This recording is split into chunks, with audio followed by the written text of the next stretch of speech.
तो welcome dear students, फिर से एक बार आपका स्वागत है। तो आज की इस वीडियो में हम लोग प्रश्नावली 12.3 के प्रश्न क्रमांक 2 को सोल्व करेंगे। यहां पे है आकृति 12.20 में ये आकृति हुआ। इसमें कह रहा है कि छायांकित भाग, मतलब जो छायांकित भाग का क्षेत्रफल ज्ञात कीजिए यदि केंद्र O वाले दो संकेंद्रीय वृत्तों की त्रिज्याएं। कैसा वृत्त है? दो वृत्त है जो कि क्या है, संकेंद्रीय है। उनकी त्रिज्या कितना है? छोटा वृत्त की त्रिज्या 7 cm और बड़े जो वृत्त है उसकी त्रिज्या है 14 cm तथा कोण AOC बराबर 40 डिग्री है। यानी ये जो आकृति है वो ये रहा आकृति। इसमें दो वृत्त है, एक छोटा वृत्त है और एक बड़ा वृत्त है, और दोनों वृत्त संकेंद्रीय है। मतलब दोनों वृत्त का ये केंद्र एक ही केंद्र है। संकेंद्रीय का मतलब होता है कि दो वृत्तों का एक ही केंद्र होना। तो दोनों वृत्त का केंद्र क्या है? O है। कह रहा है कि ये जो छोटा वृत्त है इस वृत्त की त्रिज्या कितना है? 7 cm। यानी ये जो त्रिज्या है ये है 7 cm। ठीक, यहां से यहां तक कितना है? ये त्रिज्या 7 cm है। और यहां पे जो बड़ा वृत्त है इस बड़े वृत्त की त्रिज्या यानी यहां OA जो है ये आपका है 14 cm। तो यहां पे आप कर सकते हो कि ये कितना है? 14 cm है। और यहां पे दो त्रिज्याखंड बना है। यानी पहला त्रिज्याखंड है AOC, यानी ये बड़ा त्रिज्याखंड है, और छोटा त्रिज्याखंड है BOD, यानी ये जो छोटा त्रिज्याखंड है BOD यही है छोटा। और दोनों त्रिज्याखंड का कोण कितना है? 40 डिग्री है। अब यहां पे इस छायांकित भाग का क्षेत्रफल को निकालने के लिए हमें जो बड़ा त्रिज्याखंड है AOC में छोटे त्रिज्याखंड के क्षेत्रफल को यानी BOD के क्षेत्रफल को घटाना पड़ेगा।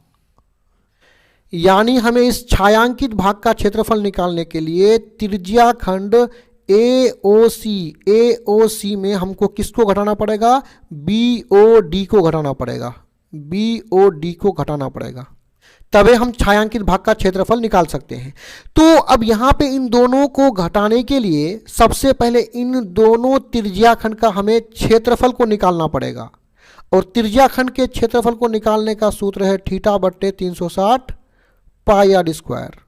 यानी किसी भी त्रिज्याखंड के क्षेत्रफल को निकालने के लिए हमें थीटा यानी कोण पता होना चाहिए और त्रिज्या पता होना चाहिए। तो आइए इन मानों को नोट करते हुए पहले AOC के क्षेत्रफल को निकालते हैं, उसके बाद BOD के क्षेत्रफल को निकाल लेंगे।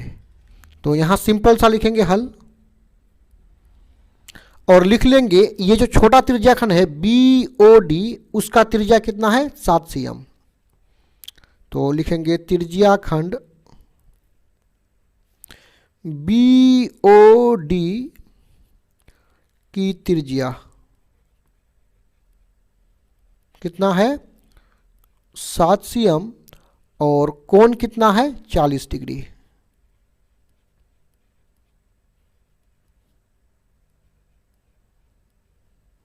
ठीक है, तो यहां पे कर लेंगे त्रिज्याखंड BOD की कोण। उसी प्रकार त्रिज्याखंड BOD का निकाल लेंगे। क्या निकाल लेंगे? क्षेत्रफल निकाल लेंगे। तो क्षेत्रफल का सूत्र को अभी अभी आपको बताया कि θ/360 डिग्री और होता है πr²। थीटा बोले तो कोण कितना है? 40 डिग्री बट्टे कितना हो जाएगा? 360 डिग्री। पाई का मान होता है 22/7। आर का मतलब त्रिज्या कितना है? 7। तो आर पर स्क्वायर यानी पावर 2 है तो इसके मान 7 को 2 बार गुना के रूप में लिख देंगे। तो ऊपर नीचे 7 कट जाएगा, 0 कट जाएगा, 4 1 कम 4, 9 चौके 36। आइए यहाँ पे इसको गुना कर लेते हैं। 22 को हम 7 से गुना करेंगे तो हमें प्राप्त हो जाएगा 154 और बट्टा में कितना है? 9 cm²। क्योंकि त्रिज्या cm में है तो क्षेत्रफल cm² हो जाएगा। अब हम लोग जो बड़ा त्रिज्याखंड है AOC को निकाल लेते हैं। तो उससे पहले हम इसके त्रिज्या को नोट कर लेंगे। तो सिंपल सा लिखेंगे त्रिज्याखंड AOC की त्रिज्या और दूसरा नोट कर लेंगे कोण, यानी AOC की त्रिज्या और कोण, देखिए यहाँ पे AOC का त्रिज्या हो जाएगा 14 cm और इसका भी कोण कितना है 40 डिग्री।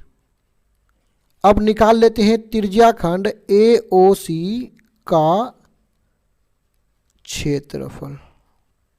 तो इसका भी सूत्र होता है थीटा बट्टे 360 डिग्री पाई आर स्क्वायर। आगे बढ़ाएंगे, थीटा मतलब कोण 40 डिग्री बट्टे 360 डिग्री, पाई का मान 22/7, आर का मतलब त्रिज्या 14 है, 14 गुना 14 कर लेंगे क्योंकि आर पर पावर 2 तो इसके मान को 2 बार गुना कर देंगे। 7 1 कम 7, 7 दूना 14, ऊपर 0 0 कट जाएगा, 4 1 कम 4, 9 चौके 36। अब यहाँ पे हम लोग सिंपल सा ऊपर में क्या क्या बचा है 22, 14 और 2, तो इन तीनों को गुना करेंगे तो हमें प्राप्त हो जाएगा 616 और नीचे बचा है 9 कर लेंगे cm स्क्वायर। अब सिंपल सा कर लेंगे छायांकित, तो छायांकित भाग का क्षेत्रफल निकालने के लिए हमें त्रिज्याखंड AOC में BOD को घटाना पड़ेगा, यानी AOC में BOD को घटाना पड़ता है। तो चलिए इसको घटा लेते हैं। त्रिज्याखंड AOC का क्षेत्रफल कितना निकला है, यहाँ पे AOC जो है उसका क्षेत्रफल निकला है 616/9, बीच में माइनस करेंगे, और BOD का क्षेत्रफल निकला है, ये जो BOD है उसका क्षेत्रफल निकला है कितना 154/9, BOD का 154/9। आइए इसको आगे बढ़ाते हैं। नीचे 9 9 का एलसीएम 9 होगा, 9 9 कैंसिल, ऊपर वाला 616 उतर जाएगा, 20 में माइनस, 9 9 कैंसिल, ऊपर 154 को उतार लेंगे, बराबर करेंगे। और देखिए 616 से 154 को हम घटाएंगे तो हमें प्राप्त होगा 462 बट्टे में कितना है 9 है।